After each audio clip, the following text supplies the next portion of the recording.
विद्यार्थी मित्रांनो, मी Sainath गंदीगुडे SG academy मध्ये तुमचं स्वागत करतो। तर विद्यार्थी मित्रांनो, आज आपण मराठी माध्यमाचा पहिला व्हिडिओ पाहणार आहोत। तर त्यामध्ये विद्यार्थी मित्रांनो, तर आज आपण मराठी माध्यमामधील विज्ञान भाग 2 मधील तर तिसरा चॅप्टर सजीवातील जीवन प्रक्रिया भाग 2 आज आपण या पाठाबद्दल आज आपण माहिती पाहणार आहोत, संक्षिप्त माहिती पाहणार आहोत। तर विद्यार्थी मित्रांनो, आता प्रजननाचे किती प्रकार आहेत? एकूण प्रजननाचे 2 प्रकार आहेत। आता प्रजननाचे मुख्य 2 प्रकार कोणते आहेत ते आपल्याला पाहायचं आहे। आता प्रजनन म्हणजे काय, अगोदर हे लक्षात यायला पाहिजे। प्रजनन म्हणजे काय? एकाच सजीवापासून त्याच प्रजातीचा नवीन सजीव तयार होण्याच्या प्रक्रियेला आपण काय म्हणतो? प्रजनन असे म्हणतो। म्हणजे काय होते, समजा एक सजीव आहे, आता एका सजीवापासून जर दुसरा सजीव जर निर्माण झाला तर तो जे सजीव तयार होणार आहे तो कसा होणार आहे?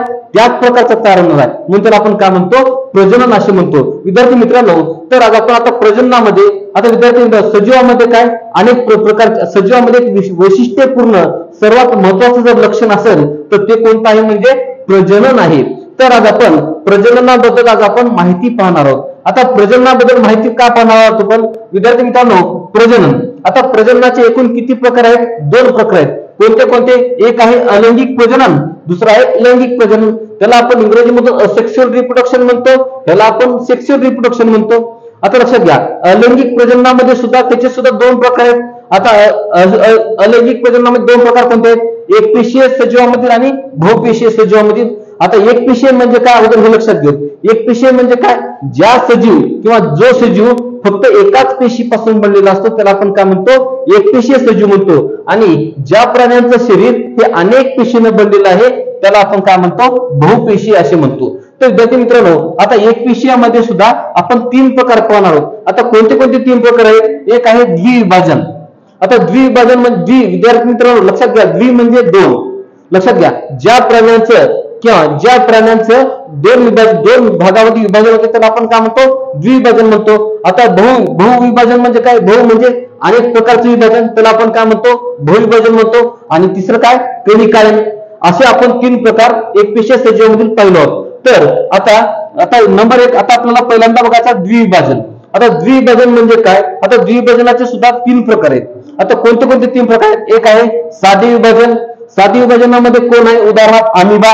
आता अमिबा हे कसं आहे? एकपेशीय प्राणी आहे, म्हणजे अमिबाचं जे विभाजन होते ते कोणत्याही प्रकारचं होते म्हणून त्याला आपण काय म्हणतो? साधे विभाजन म्हणतो। आता नंबर 2 आडवे विभाजन। आता आडवे विभाजनामध्ये कोण आहे? पॅरामोशियम।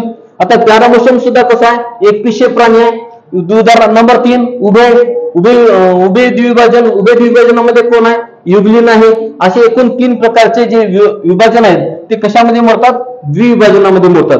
तर आता बहुविभाजनाचे प्रकार आपण पाहणार आहोत। आता बहुविभाजन, आता सांगतो बहु म्हणजे काय? अनेक प्रकारचे किंवा अनेक। आता लक्षात घ्या, बहुविभाजनाचे एकूण किती प्रकार आहेत? 2 प्रकार आहेत। कोणते कोणते? एक आहे बहुविभाजन, दुसरा आहे कणिकायन। आता बहुविभाजनामध्ये कोण आहे? उदाहरणार्थ अमिबा। आता इथं लक्षात घ्या, इथं अमिबाचं काय होतंय? इथं साधं सुद्धा विभाजन आहे आणि इथं बहुविभाजनामध्ये सुद्धा अमिबा दोन्हीमध्ये सहभागी घेतो। आणि कणिकायनमध्ये कोण आहे? उदाहरणार्थ किण्व, हे सुद्धा कशामध्ये मोडते? बहुविभाजनामध्ये मोडते। आणि ते झालं। आता विद्यार्थी मित्रांनो, कणिकायनचे कोणते प्रकार आहेत का? कणिकायनचे कोणतेच प्रकार नाहीत। तर आज आपल्याला बहुपेशीय सजीवामधील विभाजन पाहायचं आहे। आता बहुपेशीय सजीवामधील जे विभाजन आहे ते एकूण 5 प्रकारे होतो। आता 5 प्रकार कोणते कोणते आहेत ते लक्षात घ्या विद्यार्थी मित्रांनो। नंबर 1 आहे खंडीभवन। नंबर 1 काय? खंडीभवन। आता खंडीभवनामध्ये जर विचार करायला गेलं, त्याचं उदाहरण जर पाहायला गेलं तर आपलं काय? सायकॉन। आता लक्षात घ्या, त्यानंतर पुनर्जनन। पुनर्जनन म्हणजे काय? पुनर्जनन म्हणजे पुन्हा जन्म घेणे, त्याला आपण उदाहरणार्थ काय म्हणतो? प्लॅमेलिया। नंबर 3 आहे मुकुलायन। आता मुकुलायनचं उदाहरण काय आपण बघतो? हायड्रा। आता नंबर 4 मध्ये जे प्रकार आहे तो कोणता? शाकीय प्रजनन। आता शाकीय प्रजनन म्हणजे कशा? त्याचं उदाहरण कोण आहे? वनस्पती। म्हणजे सगळ्या प्रकारचे जे वनस्पती आहेत ते कशामध्ये मोडतात? शाकीय प्रजननामध्ये मोडतात।